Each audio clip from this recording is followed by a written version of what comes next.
Salutare tuturor și bine v-am regăsit pe canalul meu de YouTube About Everything, adică despre toate.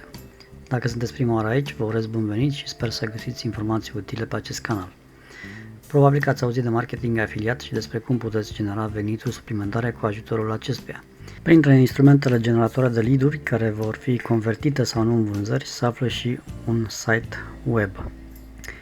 Înainte de a începe efectiv să creezi site-ul, trebuie să-ți alegi un domeniu liber și apoi să-ți achiziționezi un serviciu de hosting unde site-ul va fi publicat. Știam că nu va fi ușor și că trebuie să investesc ceva timp pentru asta. Nu mă așteptam să am mii de vizitatori zilnic pe site-ul meu, să fim realiști. Pentru început, m-am inspirat din site-urile cu glume pe care le citeam accesând Pinterest. După câteva vizualizări pe YouTube, am decis că cea mai bună alegere ar fi ca site-ul meu să fie realizat în platforma WordPress. Am ales WordPress pentru că există o comunitate mare de utilizatori și am zis că voi găsi repede informații în cazul în care am o problemă. WordPress îți oferă posibilitatea de a-ți alege un domeniu liber pe care ți-l rezervă timp de un an. Plătești pentru asta $25. În acești bani îți oferă găzduire gratuită și îți pune la dispoziție câteva instrumente intuitive care îți permit construcția unui site. Mi-am ales un domeniu liber și l-am plătit. Odată cu achiziția domeniului, ai posibilitatea de a administra nu unul, ci 4 site-uri, toate fiind subdomenii ale domeniului principal cumpărat. Am ales să dezvolt doar unul din cele 4 site-uri. WordPress are 4 planuri de abonament plătibil lunar sau anual și în funcție de planul ales, puteți avea domeniul gratis și să scăpați de acel wordpress.com adăugat la domeniul cumpărat. Odată achiziționat domeniul, am trecut la treabă. Am început să creez câteva pagini pe diferite subiecte.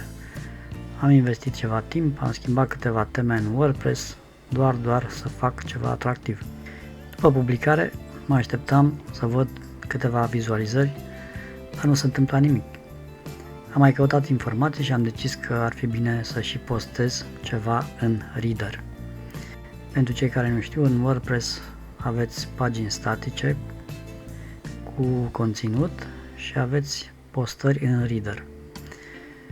Am sesizat o ușoară creștere a vizitelor pe site-ul meu, dar nimic care să sară de 10 vizite pe zi. Asta datorită postării în Reader și nu a unor căutări pe Google sau din alte surse. Am decis să cumpăr pentru o lună planul personal să văd dacă este vreo diferență față de planul free. Din păcate lucrurile erau la fel. Ca să nu mai lungesc, revin la întrebarea: de ce site-ul meu nu are vizualizări? Unii să spuneți că nu ai conținut de calitate sau nu ai făcut SEO. Aici aveți dreptate. Exact asta lipsește la planul free. La planul free, WordPress nu oferă niciun fel de plugin. Pentru a beneficia de instrumente de optimizare, trebuie să plătești cel puțin planul business de $25 pe lună, bani pe care eu nu sunt dispus să-i plătesc, sau nu acum. Așa că am decis să mut domeniul pe o platformă de hosting. Aici voi plăti doar găzduirea, dar voi beneficia de toate funcționalitățile wordpress.org. Mulțumesc pentru vizionare, sper că v-a fost util. Nu uitați să mă sprijiniți cum considerați voi.